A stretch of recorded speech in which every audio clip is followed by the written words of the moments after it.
Hi everyone. In today's tutorial, we will show you how to add Google Workspace to Okta. Integrating Google Workspace with Okta helps us streamline user access, enable single sign-on, and improve security management.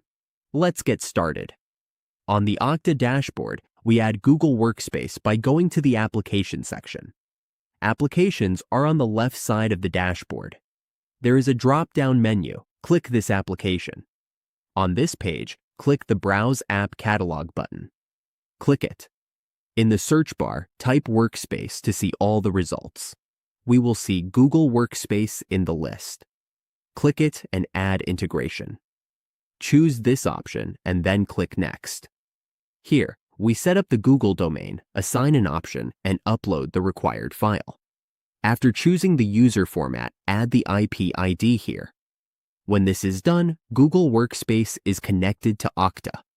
With this integration, we can manage user provisioning and make authentication easier across the organization.